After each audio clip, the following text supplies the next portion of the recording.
pain this is causing across America, as once again we grapple with the fact that fatal encounters with law enforcement are disparately impacting brown and black people. As the Department of Justice conducts a full investigation and state authorities continue their work, the President has joined Tyree's family in calling for protests to remain peaceful. Last year, the President called on Congress to send the George Floyd Justice in Policing Act to his desk.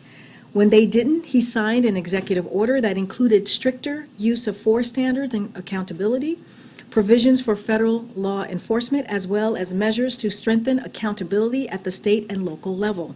Today, we all must recommit ourselves to the critical work that must be done to advance meaningful reforms. The President continues to believe that in order to deliver real change, we must have accountability when law enforcement officers violate their oaths. And we need to build lasting trust between law enforcement, the vast majority of whom wear the badge honorably, and the communities they are sworn to serve and to protect. Tyree's death is a painful reminder that we must do more to ensure that our criminal justice system lives up to the promise of fair and impartial justice, equal treatment, and dignity for all. Today is International Holocaust Remembrance Day, when we pause to mourn 6 million Jews who were brutally murdered during the Holocaust, and to grieve the many other ethnic minorities, people with disabilities, LGBTQI+ individuals, and political dissidents who were also killed during this dark chapter in history. We join together in saying never again. And yet across the country, we see swastikas on cars, anti-Semitic banners on bridges, verbal and physical attacks against Jewish businesses and Jewish Americans, even Holocaust denialism. It's vile. We must affirm over and over that hate has no safe harbor in America. Today, Second Gentleman of the United States, Douglas Emhoff, participated in a commemoration ceremony at the Auschwitz-Birkenau concentration camp in Poland and will visit Berlin, Germany in the coming days to coordinate international efforts to combat anti-Semitism. This work continues here at home. Last year, we held a historic White House summit on combating hate-fueled violence. The President appointed the first ambassador-level special envoy to monitor and combat anti-Semitism, and we are developing a national strategy to fight anti-Semitism. We've secured the largest increase in funding ever for the physical security of nonprofits, including synagogues and Jewish community centers. As our work continues, we will continue to honor and remember the millions who were murdered in the Holocaust. Let me start with two developments that speak to the President's top priority, the safety of American people. President Biden is relentlessly committed to protecting Americans from threats to their safety, and he's equally committed to ensuring justice and accountability to those who threaten American lives. On Wednesday evening, as you all saw and have been reporting, acting on orders from the President, the U.S. military conducted a successful over-the-horizon counterterrorism operation in northern Somalia that resulted in the death of Bilal al-Sudani, a leader and enabler for ISIS global network, as well as approximately 10 additional ISIS operatives. Sudani's activities provided funding to sustain the deadly capabilities of ISIS affiliates globally, including the ISIS Khorasan branch in Afghanistan, one of ISIS' most lethal branches. Sudani's removal builds on this administration's remarkable successes in eliminating the global leaders of ISIS and of al-Qaeda. Also this week, DOJ has taken custody of Rafat Amarov, who was part of a murder-for-hire operation targeting an Iranian-American critic of the Iranian government in the United States. As DOJ explained, Amarov was a resident in Iran when this plot developed. But that did not prevent him from now facing American justice. The government of Iran continues to plot the murder of dissidents and American citizens, including current and former U.S. officials. President Biden has directed use of all elements of national power to expose and disrupt these plots and to pursue those responsible. Today marks a moment to emphasize yet again our relentless commitment to protecting Americans, to holding accountable those who threaten American lives. And here's a bit on what you can expect from the president in the week ahead. Today, the president will head to Camp David. On Sunday, he will travel to Wilmington, Delaware. On Monday, the president will travel to Baltimore, Maryland. The president will discuss how bipartisan infrastructure law funding will replace the 150-year-old Baltimore and Potomac Tunnel to address the largest bottleneck for commuters on the Northeast corridor between Washington, D.C. and New Jersey. The president will be joined by Department of Transportation Secretary Pete Buttigieg. On Thursday, the president will travel to New York, and the president will discuss how bipartisan infrastructure law funding for the Hudson River Tunnel project will improve reliability for the 200,000 passenger trips per weekday on Amtrak and New Jersey Transit. On Thursday morning, the president will attend the National Prayer Breakfast on Capitol Hill. In the afternoon, the president will deliver remarks to mark the 30th anniversary of the Family and Medical Leave Act in the East Room. And on Friday, the president and the vice president will travel to Philadelphia, Pennsylvania. They will discuss the progress we have made and their work implementing the Biden-Harris economic agenda that continues to deliver results for the American people. After, the president will travel to Wilmington, Delaware, where he will remain over the weekend. One final thing, and all of you have seen our statement and the president's statement on this, and you guys have reported, but I wanted to just speak to the president's announcement today that White House Chief of Staff Ron Klain will be departing in the coming weeks, and Jeff Zients will succeed him as Chief of Staff. You all have the statement, and you know how much Ron has been a big part of so many historical things we have accomplished, the president has been able to accomplish over these first 2 years of his administration. But I wanted to zero in on one important piece that we believe matters. The president said, and I quote, "And while we have accomplished an extraordinary amount, the real mark of Ron's success is that he is beloved by the team he leads here at the White House. They're going to miss him just as much as I will." If you would just indulge me for a second, because I do, again, think this is incredibly important. In another point of personal privilege, as I did earlier this week, because you know I am a proud Klainiac, as I mentioned here a couple days ago, which is real, just look it up. I just wanted to share a moment that I think perfectly encapsulates how much Ron means to everyone here. We have a daily senior staff call every single morning.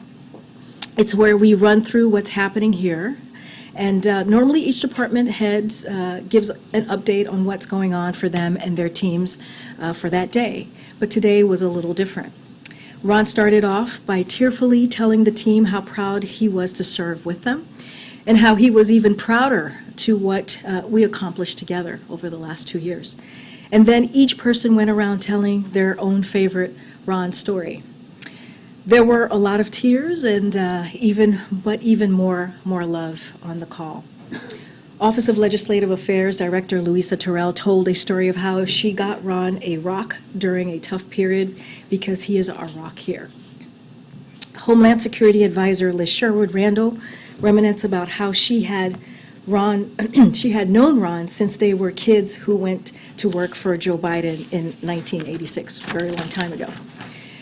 Domestic Policy Advisor Susan Rice called Ron the best chief of staff she's ever worked for, which Senior Advisor John Podesta then concurred with after he left. As you know, John Podesta was also a chief of staff here at some point.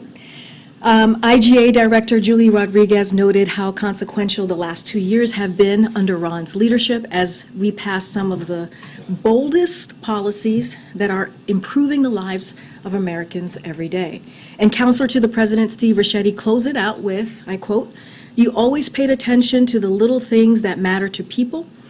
More than anything, you've made this group feel like more than just colleagues, but really like a family." And I will add, just for me personally, one of the things that I love about Ron is that he sees you when no one else sees you. And when he does see you, he lifts you up. And that is what is the definition of a leader is, and that is Ron Klain. And with that, I'll say Ron will always be part of the family. We are also very much looking forward to have someone like Jeff lead this team. He is someone who many of us know very well and understands how to get big things done. If you've seen his resume, you would totally understand that. He's tackled the toughest issues in government all throughout his career, from fixing healthcare.gov to leading our historic COVID response.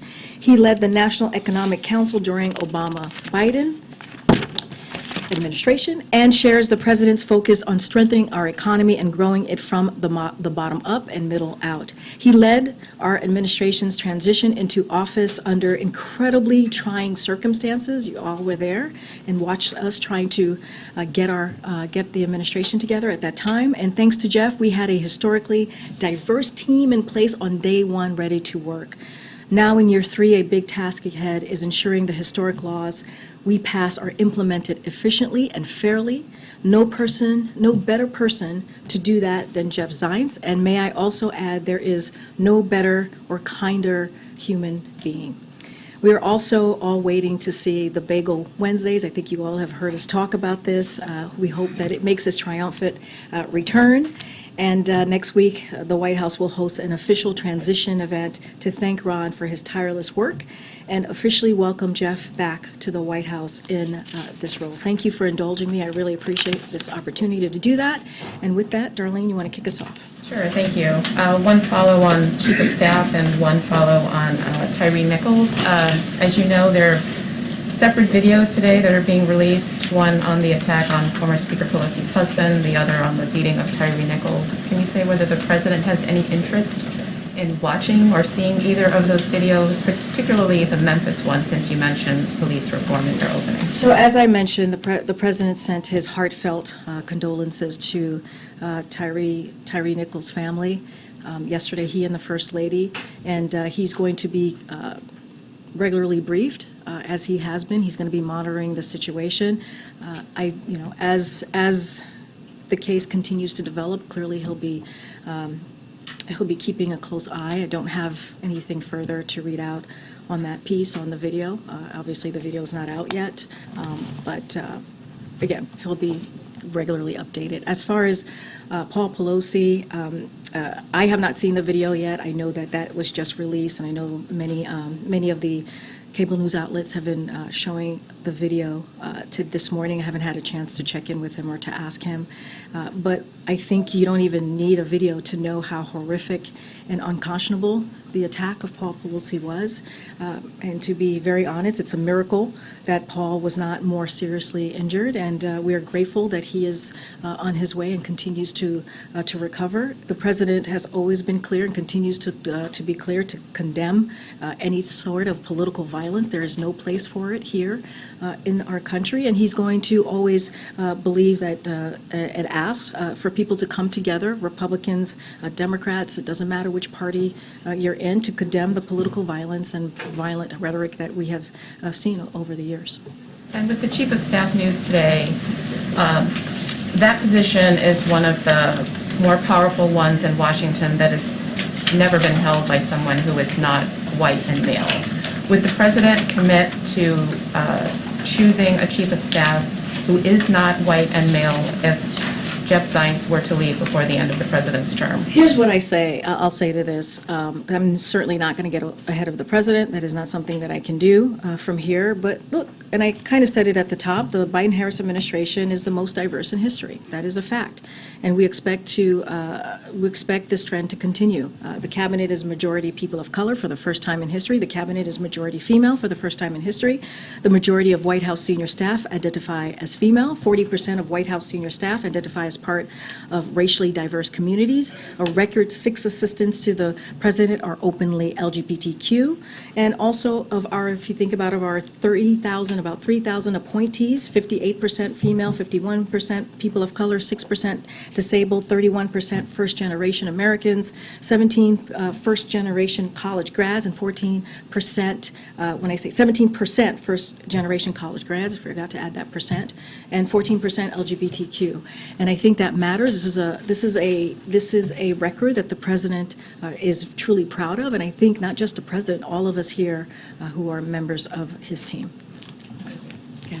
Thanks, Karine. I know there's been coordination on the law enforcement level, but have there been any conversations you can tell us about between the White House and state officials or governors about how to handle the possibility of unrest this weekend? So a couple of things there. I just want to reiterate what the family and the president have called for, which is peaceful protests for people to please protest peacefully. That is something that the president will continue to call on. And he joined, as I just mentioned, his family.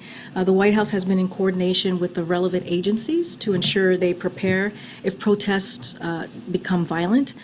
This coordination is standard practice and in keeping with what the administration has done in other instances, including the anticipation, as you all know, for the Dobbs decision, the trucker convoy protests, and Election Day. Those are three examples that I can share with you at this moment. Administration officials have been and will continue to be in touch with state and local officials on the ground as we watch the next few hours develop.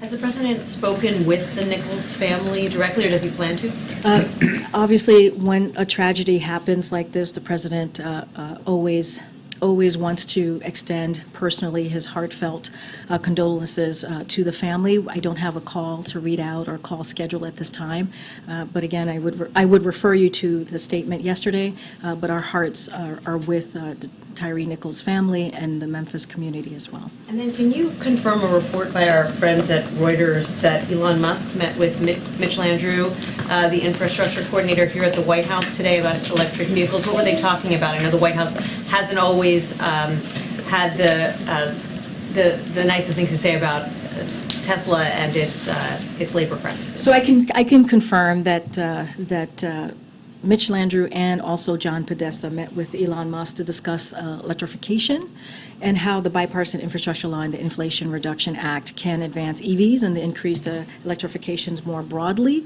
So that meeting did happen today, and so for sure I can confirm that to all of you. Mark, a turning of the page of the relationship between this White House and Elon Musk? I will say that I think the outreach and the meeting says a lot of how important the president thinks the bipartisan infrastructure legislation is and how the Inflation Reduction Act is, especially as it relates to EVs and his commitment. And so I will leave it there, but I think it's important that his team, his senior members of his team, had a meeting with Elon Musk today to do just that. Thanks. On police reform, does the president regret not making it more of a top priority in his work with Congress over these last 2 years? You mentioned how he called on Congress to pass the George Floyd Act, but it didn't seem like one of his big priority legislative pushes. You know, I have to say I disagree. One of the things that the president said when he walked into the administration, the multiple crises that we've had to deal with, that the country was dealing with at the time, as obviously there was COVID, there was the economy because of COVID, there was climate change, and the other one was dealing with the racial unrest that we had seen across the country that we've all went through and many of you spoke to. And he took action when Congress was not able to get the George Floyd Policing Act done. He took action, as I just laid out. He took action by doing taking executive action and doing everything that he could with the tools that he had. So he did take it very seriously.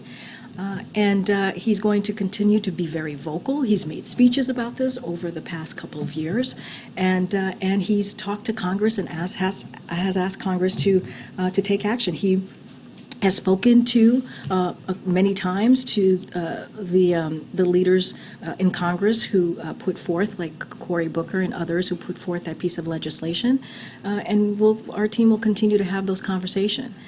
But again, by taking executive action, I think we believe showed the president's seriousness on this. On one more topic, does the White House have any response to Meta reinstating former President Trump's accounts on Facebook and Instagram? So look, we're not going to comment on an individual Twitter account or social media accounts from here. That is the responsibility. That is something that the independent, clearly, platforms decide on. And we rely on the platforms, that private company, to make sure that their platform is not used to incite violence. And so that is something that we will continue to call on. But we're not going to comment on individual people.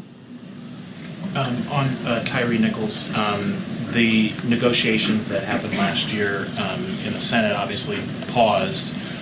Does the president want to see those resume on the George Floyd policing act? Well, I think as you saw in his statement, the president was very clear, we need to deliver change. We must have accountability when law enforcement officers violate their oaths, and we need to build a long-lasting trust between law enforcement and the vast majority of who wear the badge of honor in an honorary way, an honorable way, I should say, and the communities that they are sworn to protect and to serve. And so he believes we need to continue to move towards that type of change. And he's going to continue to call on Congress to come together and to deal with a real issue. I mean, again, we are having the same conversation, talking about the same thing, brutality, a death of a young man, that we shouldn't be doing.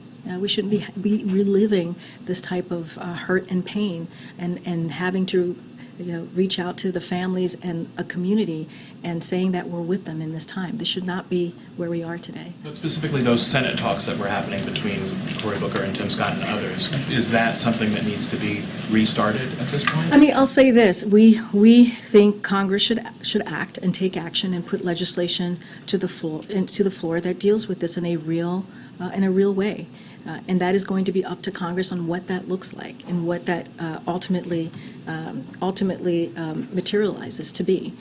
But again, the president's going to call on them, and he's committed to really being part of the crucial work to advance meaningful reform. And is there any specific provision in that bill or in any other bill that would prevent the kind of death that we saw here? Look, I mean, if you look at the George Floyd Policing Act, which is something that the president supported last year, there were some real important components, provisions in that act that we thought would start the process of bringing forward meaningful change, as the president is going to continue to call for. But again, we're going to work with Congress. We're going to continue to call on Congress to really move something forward that's going to deal with an issue that has been disproportionately really affecting the brown and black community. Thanks, Green. The legislative issues aside, I think the president spoke publicly about what seemed to be a genuine bond he had formed with George Floyd's family. And I was wondering if you could talk about, just from a personal side of things for him, how much that has informed or maybe had an impact on how he processes or sees things like what it appears we're about to see done on this. Yeah, and you know this, Phil. I think you've covered the president, or certainly watched the president the last couple of years, especially during that time as his relationship with the George Floyd family developed. And they've met many times, and they've spoken many times. And I cannot imagine how conversations like that don't have an effect on someone, right? When you see a family going through so much pain, and that pain being captured on video for all the world to see. So, yeah, I think it's had an impact on all of us here. It's had an impact on many across the country, across the globe. And, yeah, I think he takes this very seriously. He sees what is going on. He hears the stories. He talks to the families. And he feels that it's important. It's important to make sure that these families that go through this get swift and full and transparent answers and investigation to the death of their loved ones. Don't want to get too far into it because, as you know, the DOJ is looking into this, as also as the local authorities, and there's going to be a trial. So don't want to get too far into this particular case. But as you asked me about the George Floyd family, yeah, I think it affected all of us. Meeting them and listening to their story and what they've had, the pain that they are still going through. And he got at this a little bit in the statement, but in terms of his call for protests about nonviolence, is he confident that it feels like that's where things are going at this moment in time, and how will he ensure that that message continues, I guess, to be durable over the course of the next couple of days? Yeah, look, he called for peaceful protest. He joined the family. I think people should listen to the family as they call for peaceful protest as well. And I think that's really important. And we understand the outrage people have currently and how hurt and painful this is. But we're going to continue to say violence is unacceptable.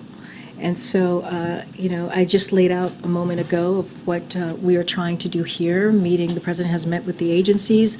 His administration has been very much in touch with local and state officials to do everything that we can to prevent that. But again, the president has always been very clear when it comes to violence not being the answer, and making sure that when people protest, it's peaceful. Okay, Joey. Yes. Okay. Right, yeah, I appreciate it. I just want to clarify, the FBI director has said he has seen the videos of Tyree Nichols, said he was appalled. Has the president been briefed about the contents of the video, or has he seen the video footage himself already? Well, I can tell you the president has not. He's been briefed, but he has not seen the video, nor has anyone at the White House seen the video. So I can confirm that. But look, he has been briefed on what occurred and what he knows, what he's able to be briefed on from his team, but he has not seen the video. Was it the FBI or was it? I don't have a specific, clearly senior administration officials have. I don't have the specific name or person to lay out for you. On a separate topic regarding the debt ceiling, Senator Joe Manchin says in his recent private meeting with Speaker McCarthy that McCarthy said he has, quote, no intention on touching Medicare or Social Security. What is the White House reaction to hearing that? And do you agree with what the senator is saying there? Well, look, for months and months and months now, and many of you have reported this, they have been saying that they're planning to cut Social Security and Medicare. This is what Republicans have been saying for months. And I have a few reporting from some of your colleagues, from your esteemed colleagues. Just the other day, the Washington Post headline is quote, House GOP eyes Social Security, Medicare, and spending battle, end quote. Or Reuters earlier in January, Republican House conservatives threatened debt limit default to cut social programs. That has been consistent with what House Republicans have been saying. They want to, hold hostage the debt so that they want to default on it, so that they can cut Social Security, so that they can cut Medicare. And let's not forget, these are programs that the American people have paid into. We're talking about veterans and senior citizens here. And here's another one. For example, here's a Fox News headline from less than a month ago. Before Election Day, Republicans are using debt limit hike to overhaul entitlement programs if entrusted with majority. And this is what we have seen for months and months and months. This is what they have been saying for months and months and months. But doesn't it seem like McCarthy's signaling he's not going to be touching those? I understand the question, but I'm telling you what his Republican conference has been saying for some time now. And they continue to say that. I just read an article from earlier this week that said that is what they want to do. And here's the thing. As you talk about, the debt ceiling, as we talk about this conversation that we've been having for weeks about their responsibility and what they should be doing, Congress, both Republicans and Democrats, in a bipartisan way to deal with this issue that's been dealt with 78 times since 1960, we haven't seen a plan from Republicans. What's their plan? We know that what they want to cut, but what's their plan? And so, it's been very clear to us what they want to do, and it's been very clear all through this week as well. Yeah, may I follow up on that, please? If the Republicans in the House do present a plan for conditions for what they would raise the debt limit under, will you start negotiations with them on that plan? What would be the point of them presenting you with a list of demands? Well, what I'm saying is they want to cut, but they're just saying this rhetoric that's incredibly dangerous, that is very dangerous to the full credit and of our country, right? You think about the debt ceiling, you think about the debt limit. We're talking about debt that has been racked up by Congress. right? But we continue to say we are not, this should be done when it comes to the debt limit, the debt ceiling, it should be done without condition. That doesn't change anything. I'm just laying out how they're proceeding here. It's such in a reckless way. And so we're just calling that out. But it doesn't change where we stand. It doesn't change the fact that we are not going to negotiate here. This is something that should be dealt with like it has been many, many times before. In the last administration, 3 times. Kevin McCarthy, other House Republicans voted for it under the last administration. And again, this is a bipartisan way that it's been done in the past, and it should be done this way again this year. Any chance the president would delay his departure to Camp David tonight in order to see the video release when it's scheduled? And because Camp David is one of the places where it's actually difficult for the president to immediately address the nation if there were to be a concern, do you expect that he may want to say something in a live way? He's already spoken through you and he's spoken on paper, but do you anticipate that this is the kind of circumstance where he'd want to emphasize that by appearing on camera? So I don't have any changes for you on his schedule today. I will say, like you just mentioned, you heard from him last night in clear terms and expressing his condolences to the family and the people of Memphis, and he's going to continue to call for meaningful reforms. He said that last night, and he said that many times before, and he's going to continue to call for protests to remain peaceful. I just don't have anything to share at this time on his schedule. Is there anything you can share about his plans for Camp David, since he's doing Camp David and Wilmington this weekend? Are there any meetings that are scheduled at Camp David or things that are government related this weekend? So he tends to have internal meetings, as you all know, with his team. Don't have anything to read out as well at this time, but that is something that he often does, whether it's virtually or in person, to keep abreast, especially with the next couple of hours, to certainly continue to be briefed on the situation in Memphis. And we're running out of January, and you had told us that we'd have the physical and the information about the president's physical. Any update on whether that might slide into February now? I don't have any updates on that at this time. Look, this is something that we're committed to doing. As I've said, we did it back in 2021 in a very transparent way and shared the doctor's memo to all of you for you all to review, and it was very extensive. It was, again, in a transparent fashion. And so we're committed to doing that. I just don't have any updates at this time. I'm going to go to the back there. Thank you, Karine. Haiti has gone through another tough week. I know you were questioned earlier this week, but we heard Helen Nalim at the UN Security Council talk about it. Yesterday, it was the police officers who paralyzed Port-au-Prince because there were officers that had horribly been killed over there.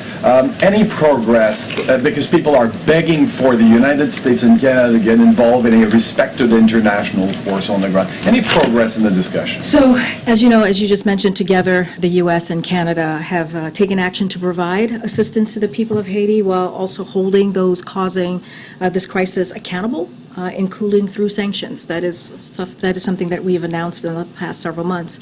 And as you saw at the NALS summit that just occurred recently in Mexico City, that coordination will continue.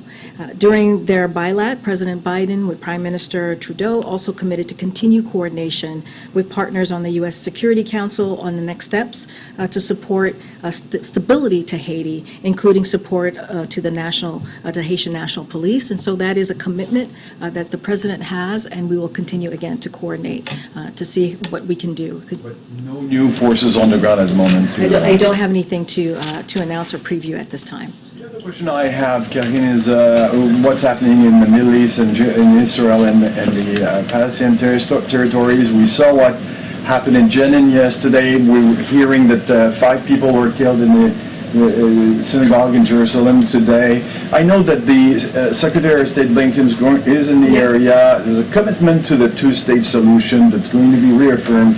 But does the President intend to do anything concrete towards a solution this year, for instance? So, as you know, we're aware of the reports yesterday. You just mentioned Secretary Blinken's travel. So we recognize the very real security challenges facing Israel and the Palestinian Authority. That is something that we recognize and condemn terrorist groups planning and carrying out attacks against innocent civilians. And that is something that you will continue to hear from us, and we will be consistent on that.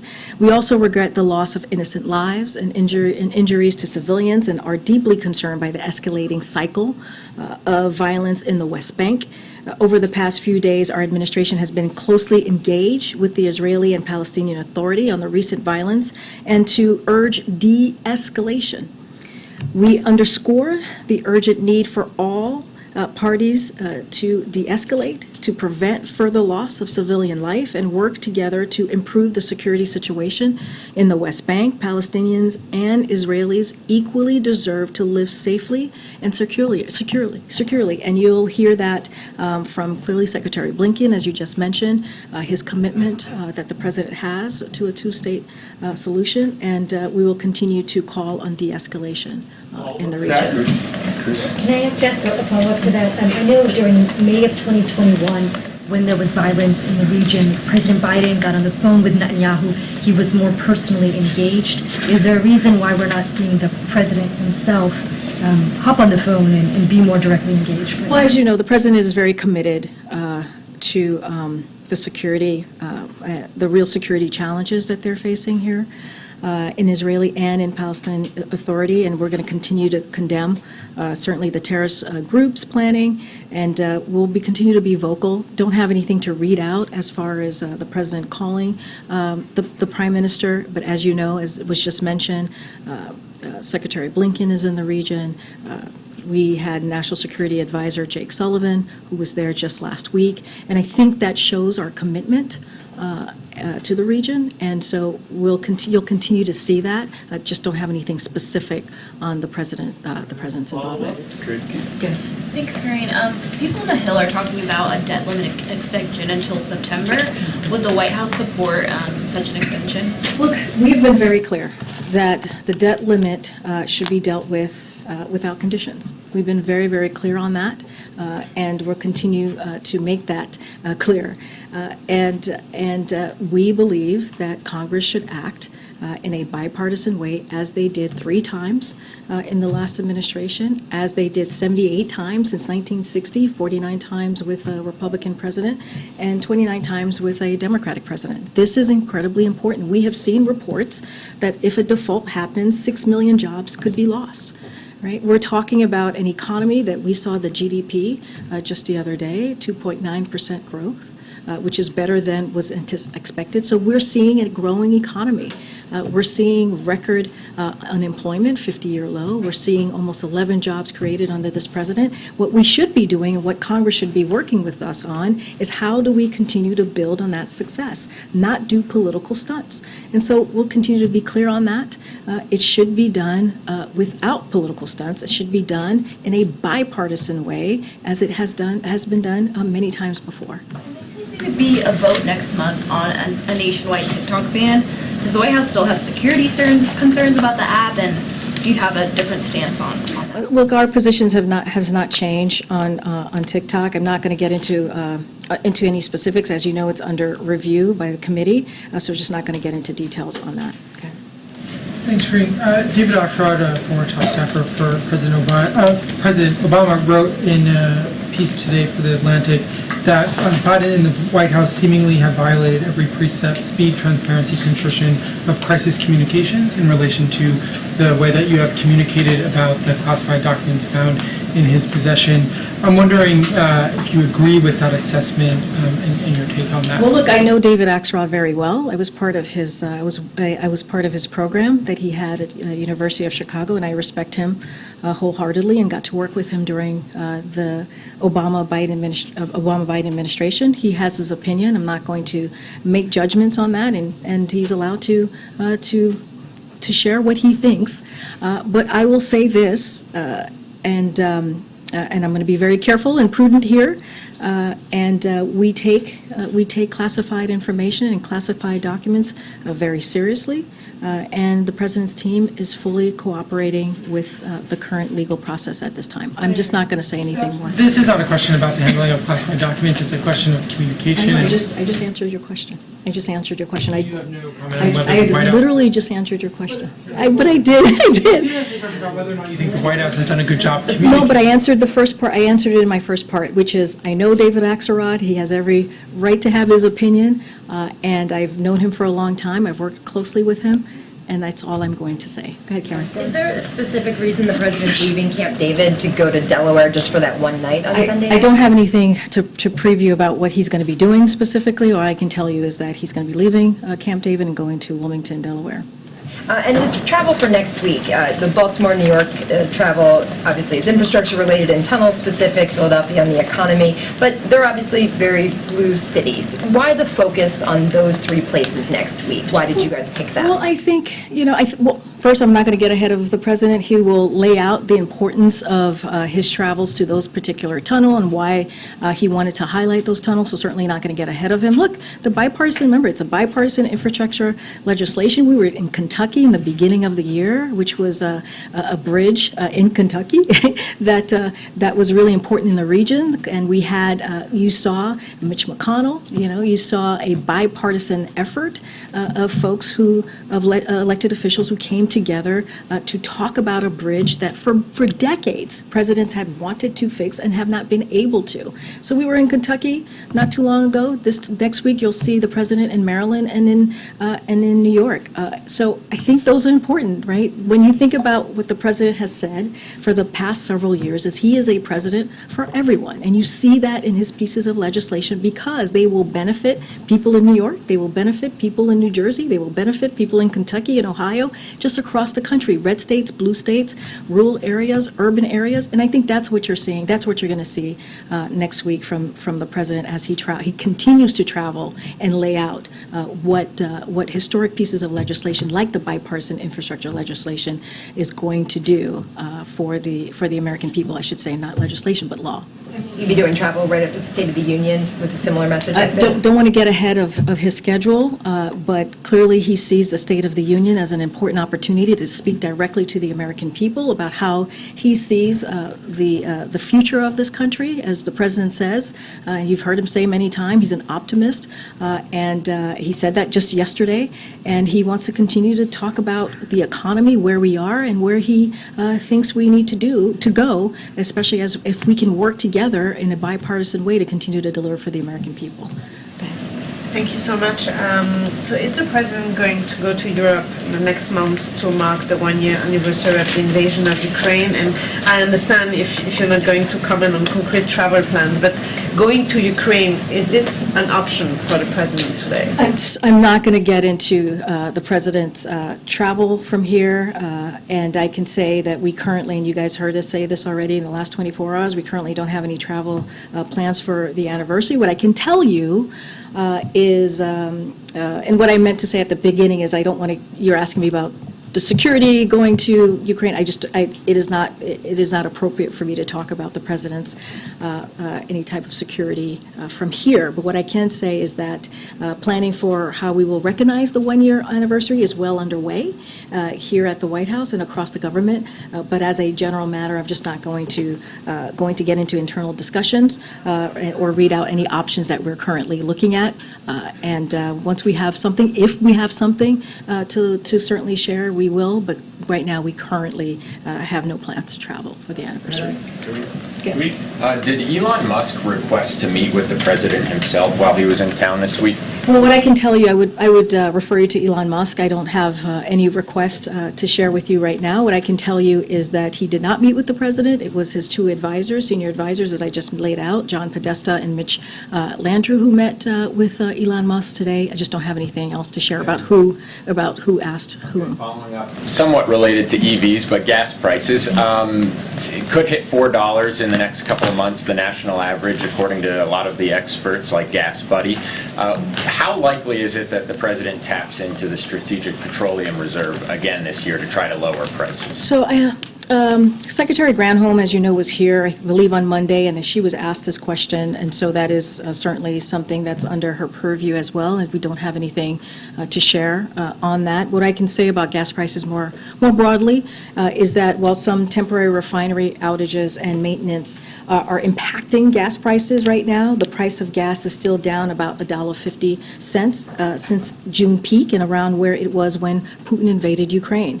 The Department of Energy is working with refineries to bring capacity back online swiftly and safely. And the president will continue to do everything he can to keep lowering costs for the American families. So look, in contrast to what the House Republicans want to do, we have that Spro bill that they put forward in trying to, stop the president for doing everything that he can to lower costs.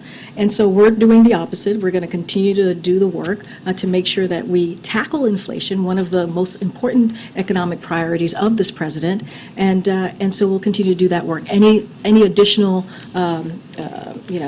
tapping of the Spro, I just don't have anything for you at this time. Refilling it, especially now that oil prices are climbing again, could get up to 110 a barrel. When do you see the timeline for refilling it? So we had laid out the plan of how that was going to work. I don't have anything updated on that. I would refer you to the Department of Energy for any specifics to that. Thank you. On Tyree Nichols,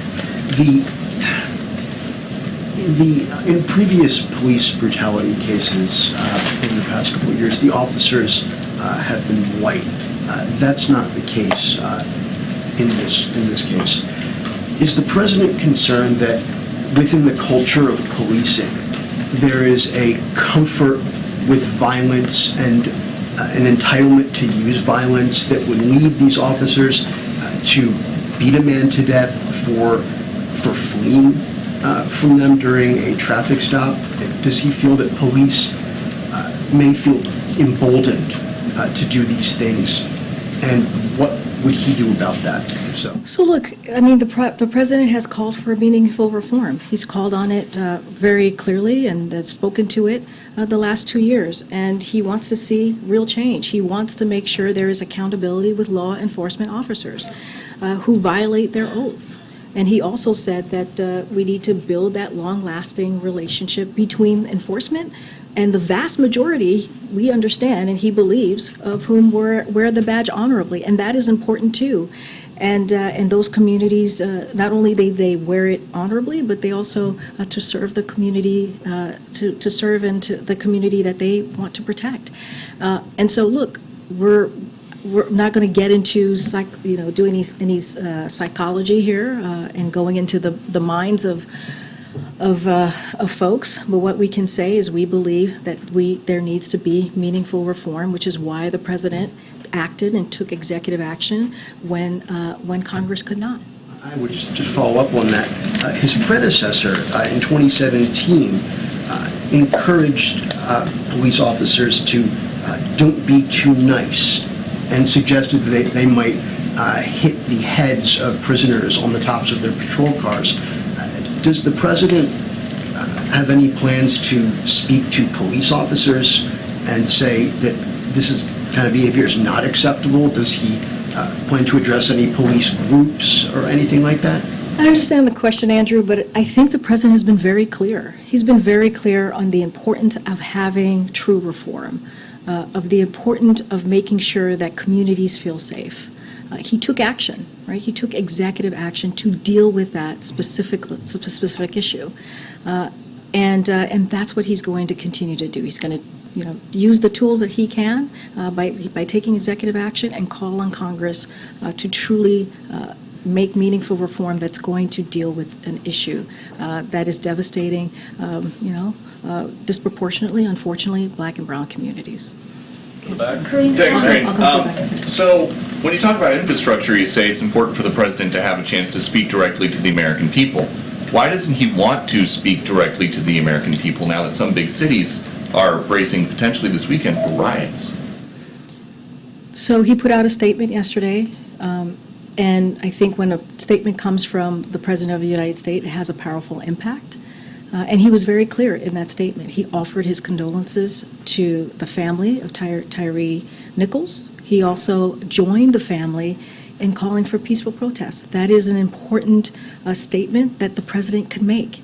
And you have me here reiterating what the president has said, and we're going to continue to do that. It's not the first time. I've laid out the Dobbs decision was a time where we were calling for peaceful protest, and there's been other times even before then. So, and let's not forget Election Day, where we did the same. So I think the president's words really matter. They have weight, and it's important that the American people heard from him directly. Okay, on the documents, have any more classified documents been located in any places associated with President Biden? I would refer you to the White House counsel's office. Okay, and why do White House officials insist that the president self-reported the classified materials if his lawyers initially called the White House and not the Justice Department? I would refer you to the White House counsel. But we heard from this podium the other day that President Biden self-reported the materials. That's not exactly what happened. Who did you hear that from? John Kirby. Well, I would refer you to the White House counsel. Go ahead. Thank you, Corinne. I have an immigration question, but just really quickly to follow up on the West Bank. Is the administration concerned that the current Israeli government, which many observers have characterized as the most right-wing in the country's history, is escalating the violence in the West Bank? Prime Minister Netanyahu has often said that he is in control of the coalition. Does the administration still have faith in his ability to do that? So look, we have been very clear on looking forward to working with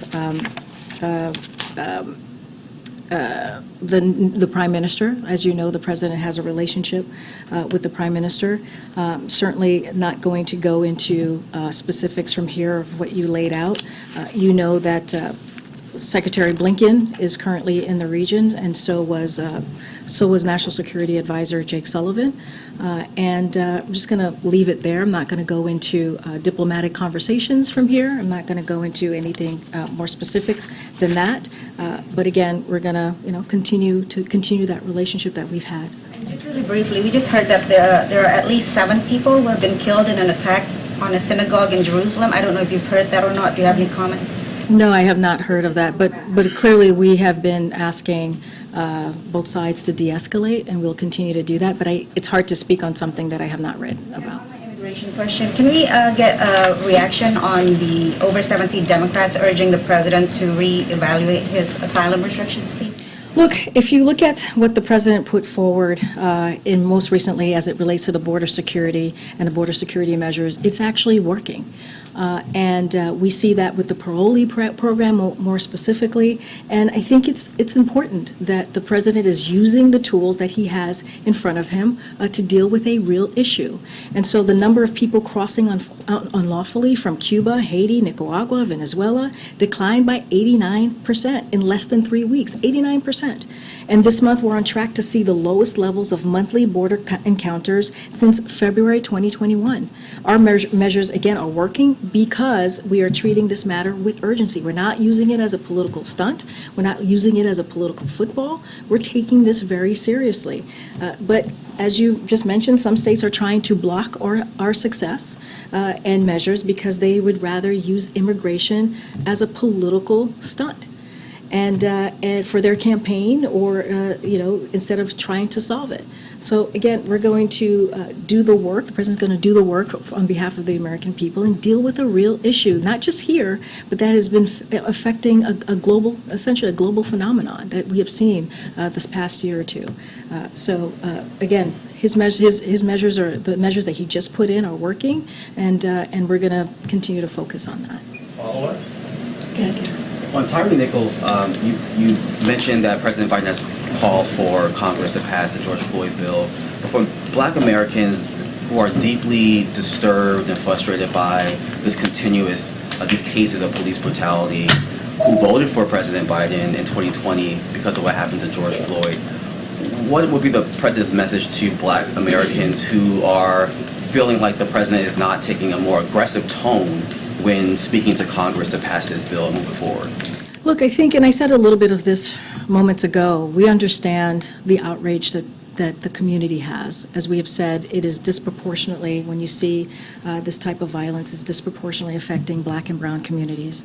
But I think if you look at the president's actions and what he has been able to do and using the tools that he has, when Congress could not get this done, they could not move forward with the George Floyd Policing Act, he took action. He took executive actions and used the tools in front of him to move the conversation forward, to move the ball forward on dealing with an issue that is devastating communities. Now he's going to continue to do what he's been doing, is ask Congress to act. And I also think I would refer you back to his comments, his speeches. He's made speeches on this, on how this is affecting communities, how important it is to come together to deal with a real issue.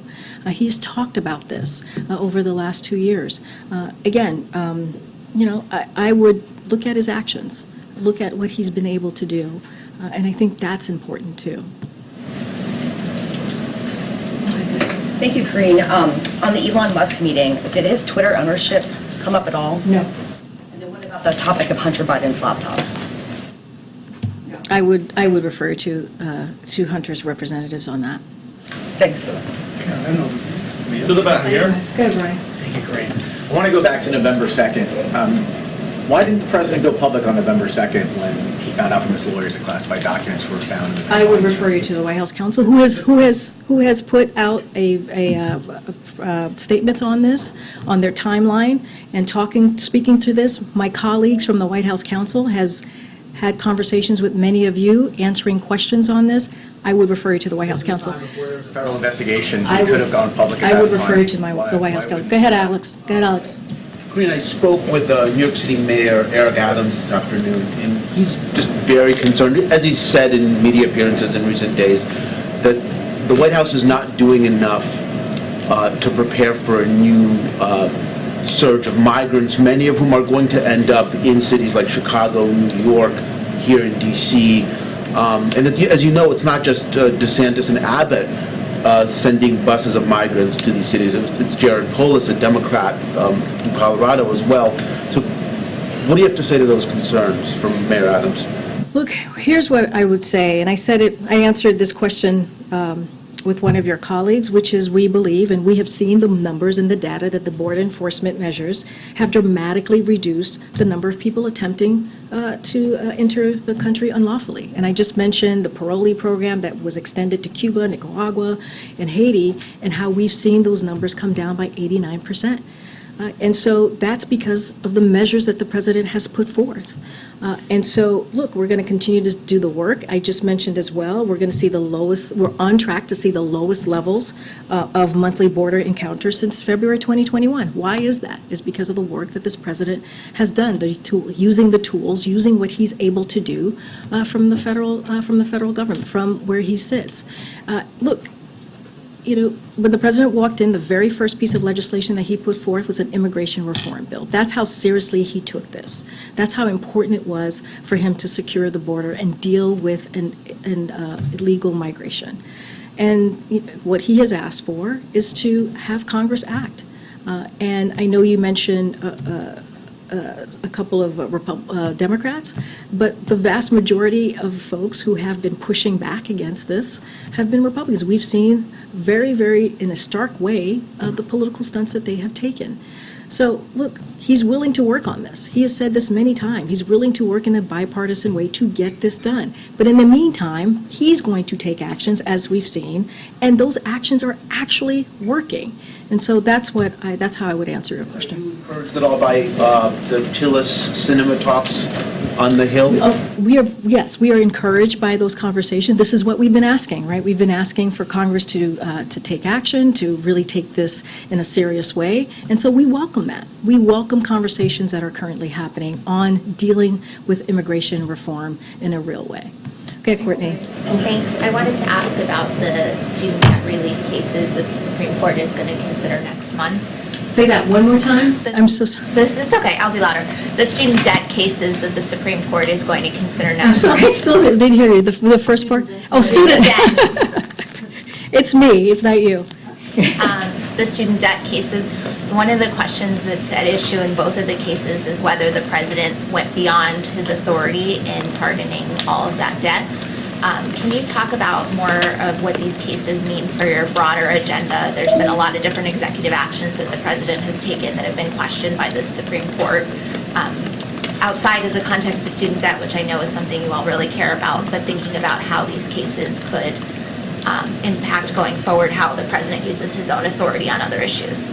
So look, I'll just speak to this more broadly. And look, we are confident in our legal authority to carry out this program as it relates specifically to the student debt. And we're looking for a plan.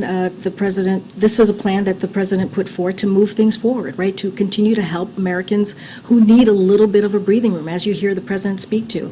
If you think about the $20,000 of relief that it's going to give to those who need it the most, if you think about the nearly 90% of benefits will go to out of school borrowers making less than $75,000 a year. And so this is what the president is trying to do. He's been doing this with his economic policies that you've seen the last 2 years, continuing to make sure that we help those who are truly in need.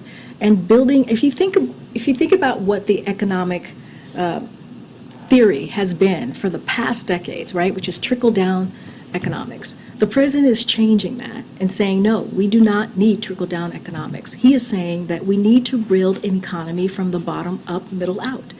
And if you think about his plan, it is working. It is indeed working. And he always is going to take steps and use his bully pulpit to make sure that Americans have an opportunity to really not be left behind. That is so important. So that you think about the student loan program, it'll give Americans who can buy a car, can start a family, can buy a home, and really put back into the economy because they have a little bit of extra more cash. And I think that is how we should see this. That is how we should see how the president wants to deliver for the American people. And it's not going to stop him. It's not going to stop him to continue to do that. Thanks, everybody. See you next week.